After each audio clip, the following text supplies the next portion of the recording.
Jadi pemimpin berikutnya harus bisa berlari. Harus bisa berlari gitu. Harus sehat jiwa raga. Nah, kita ya para pepret langsung menimpali dong gitu kan. Ya kayak calon yang bisa berlari. kayak tadi gue sama lu, gue sengaja diem dulu. Lu nangkep nggak gitu waktu ngomong berlari.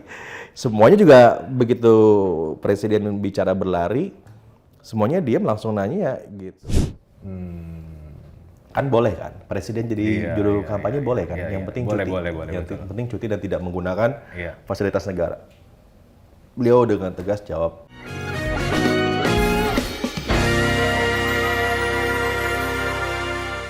Halo teman-teman semua, kembali lagi di podcast apa ini ya Mas ya? Podcast apa aja lah. Podcast apa aja, tapi isinya tentu nggak apa aja, karena isinya pasti sesuatu yang sangat penting. Jadi kalau kita udah muncul, artinya ada berita-berita yang perlu diungkapkan ke publik. Saya tentu sama Mas Prabu Revolusi, Pemret kita semua, Pemret iNews, Pak Direktur kita. Sama yang paling penting ini Rey, ini dari sumbernya A1 bukan katanya. Nah, ini bukan katanya, ini langsung fresh from the open karena bajunya aja masih pakai baju batik. Masih pakai baju batik. Template kalau orang-orang habis dari istana. Jadi pagi Gimana, Mas, tadi? Beberapa pemret diundang oleh Bapak Presiden ke istana. Ini memang satu kegiatan yang bisa dibilang cukup rutin ya bersama beliau. Umumnya ketika Bapak Presiden ada satu update yang ingin langsung diutarakan kepada Pemret, itu akan undang kita-kita. Selain ya teman-teman Pemret ini kan memang cukup dekat ya dengan beliau dan kita sambil bercanda-bercanda gitu. Tadi santai atau ada omongan cawe-cawe lagi atau enggak? Santai tapi banyak dagingnya sih menurut saya ya. Dan saya pikir juga publik harus tahu. Saya juga bicara sama Pak Bey, Deputi Media, apakah boleh dikutip dan diinformasikan ke publik. Beliau bilang, oh boleh. Justru Bapak Presiden pengen ini disampaikan ke publik gitu kan. Ke Bapak Presiden juga saya tekankan lagi, kami ya beberapa tekankan lagi mana yang bisa disampaikan ke publik dan mana yang enggak gitu. Jadi ada yang memang nggak bisa disampaikan ke publik ada, ya.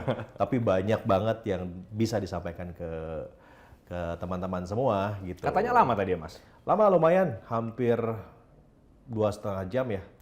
Sambil makan siang bareng-bareng sambil ngobrol. 2,5 jam sama presiden. Iya. Bayang tuh yang diomongin si macem-macem. Daging semua. Daging semua. Oke, daging yang paling daging yang kira-kira ini kan baru banget nih Mas Prab. Baru tadi siang kan ya? Baru tadi, ini selesai. sekarang jam 2:30, jam 1 siang baru selesai. Itu juga dikarenakan diingatkan oleh protokol presiden ya bahwa beliau ada acara lagi. Padahal masih banyak yang mau dibicarakan, yang mau diobrolin gitu. Jadi akhirnya bubar pertemuannya. Yang kali ini presiden itu ngomongin apa Mas Prab? Yang pertama gini, waktu kami pertama kali masuk, ya udah say hi seperti biasa, tanya kabar, sehat dan macam-macam. Beliau tampak cukup sumringah ya karena baru naik LRT ya paginya bersama beberapa public figure dan responnya cukup bagus ya mengenai LRT itu. Sehingga saat bicara sama kita ya moodnya udah enak ya? Moodnya enak gitu. Loh, kalau buat sekelas presiden, mood enak itu mahal. Iya. Katanya gini Mas, kalau Gemini moodnya nggak enak bahaya. Iya, oh kan Gemini.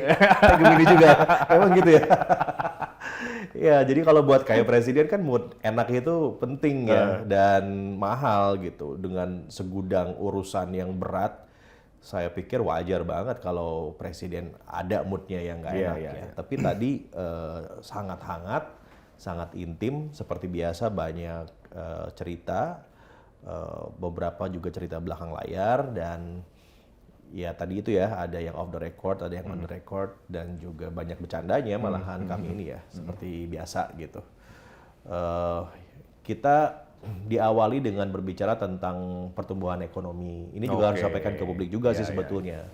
Jadi seperti yang baru dirilis ya oleh pemerintah bahwa pertumbuhan ekonomi kita kan di kuartal kedua ya sekarang ini ya itu kan 5,17%. Jadi satu angka pertumbuhan yang cukup fantastis. Beliau juga mengatakan saat menyampaikan ya, jadi pertumbuhan ekonomi kita 5,17% nih. Saya juga kaget gitu. Jadi presiden juga kaget gitu karena prediksi beliau tuh di awal-awal sekitar 4% something, lalu kemudian bisa mencapai 5,17%. Jadi beliau juga cukup surprise dengan angka itu dan ya barangkali karena itu juga ya moodnya positif, moodnya baik gitu karena 5,17% ini di negara G20 hanya ada 3 negara yang pertumbuhan ekonominya mencapai 5,17%. Pertama adalah India dan yang keduanya Cina ya kalau nggak salah ya, Tiongkok ya, Tiongkok dan India, lalu Indonesia gitu. Jadi kita termasuk negara yang pertumbuhan ekonominya cukup positif. Nah sektor yang berkontribusi banyak tentu investasi ya, investasi dan juga konsumsi dari masyarakat gitu. Itu mendorong pertumbuhan ekonomi yang signifikan sekarang. Nah presiden tuh kaget karena sebelumnya memang selain nggak memprediksi ya Mas, atau nggak membayangkan ternyata dengan kondisi sekarang kan katanya tahun 2003 itu tahun gelap segala macam bla bla bla. Justru angkanya itu juga kan sempat diutarakan kalau ini bukan tahun yang mudah dan kita juga sama-sama tahu bahwa sekarang ini bukan tahun yang mudah ya. Apalagi ya untuk negara seperti di Eropa, di Amerika bahkan gitu pertumbuhan tidak mencapai sefantastis di Indonesia. Ya sehingga bisa dikatakan ini satu angka yang di luar target beliau ya dan juga pemerintahan. Inflasi pun sekarang mencapai 3%. Jadi turun inflasinya ya. Barang-barang atau bahan-bahan pokok juga turun di pasar gitu ya. Nah, ini satu pencapaian yang beliau ingin ungkapkan ke publik bahwa ada upaya-upaya, ada kebijakan gitu yang on the track. Ya. Nah, tapi masih ada PR, ya PR-nya adalah tentang pemerataan ekonomi karena PDB-nya masih 57% terkonsentrasi di Jawa. Artinya memang investasinya masuk ke Maluku, masuk ke Sulawesi gitu ya, masuk ke beberapa daerah yang lain. Tapi uangnya ditarik lagi ke Jawa gitu. Nah, ini yang masih menjadi PR pekerjaan rumah dari pemerintah untuk memastikan agar perputaran ekonomi ini bukan saja hanya terkonsentrasi di Jawa tetapi juga di luar Jawa gitu. Itu kan isunya Pak Jokowi banget kan, mau itu semuanya tuh hanya Jawa sentris ya Mas. Lanjut. Nah beliau juga menekankan tapi untuk bisa seperti itu nggak bisa dari pusat karena kan sekarang sudah otonomi. Jadi dari daerahnya pun harus punya andil gitu. Gimana caranya agar investasi yang masuk itu ekosistemnya dibangun dari investasi yang masuk itu agar perputaran ekonominya ada di daerah. Misalnya yang paling gampang ya kalau ada pabrik, gimana caranya agar cateringnya tuh dari daerah, beli telurnya di daerah, UMKM-nya dari daerah dan semacamnya pemasoknya dari daerah gitu. Diusahakan mencapai hal itu. Dan itu ya butuh pergub, butuh perda dan macam-macam, bukan lagi di ranahnya pusat gitu. Itu yang beliau sampaikan. Jadi ya masalah pemerataan tadi masih menjadi concern, walaupun ya ini kabar baik yang harus disampaikan juga kepada publik bahwa ya Indonesia ini secara kondisi ekonomi lebih positif gitu ya sekarang ini. Jadi menu pembuka adalah ekonomi, pertumbuhan ekonomi yang oke. Masih ada juga yang penting saya pikir adalah masalah hilirisasi ya. Hilirisasi ini beliau tadi bicara cukup banyak, mungkin menyita hampir 50% waktu kita ya bicara tentang hilirisasi dan presiden itu sangat percaya diri dan mengatakan bahwa efek dari hilirisasi itu cukup signifikan bagi pertumbuhan ekonomi gitu ya karena tadi ya nilai tambah dari hilirisasi itu bisa meningkat hingga hampir 1000% gitu ya, yang biasanya hanya bisa menghasilkan 17 triliun ekspor menjadi 500 triliun something gitu ya dengan hilirisasi.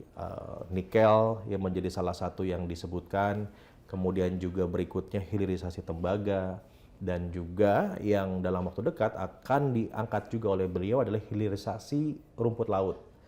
Ya, rumput laut ini sudah ada project mock up-nya atau pilot project-nya di Bali, dan ternyata hasilnya bagus ya. Nah, ingin direplikasi ke beberapa daerah pesisir dan diharapkan ini bisa memberikan dampak ekonomi yang cukup masif buat masyarakat pesisir gitu. Nah, rumput laut ini Baru dengar nih yang hilirisasi rumput laut. Kalau iya, biasanya kan saya nikel, juga tembaga baru ya, Mas. dengar juga karena kalau sampai rumput laut ini dihilirisasi ya, dibuat industrinya di dalam negeri, tentu nilai ekspornya akan jadi lebih tinggi ya. Dan yang kedua, akan banyak sekali kebutuhan rumput laut dalam negeri itu, seperti di farmasi misalnya, itu bisa disuplai dari dalam dan pada akhirnya harganya jadi lebih murah.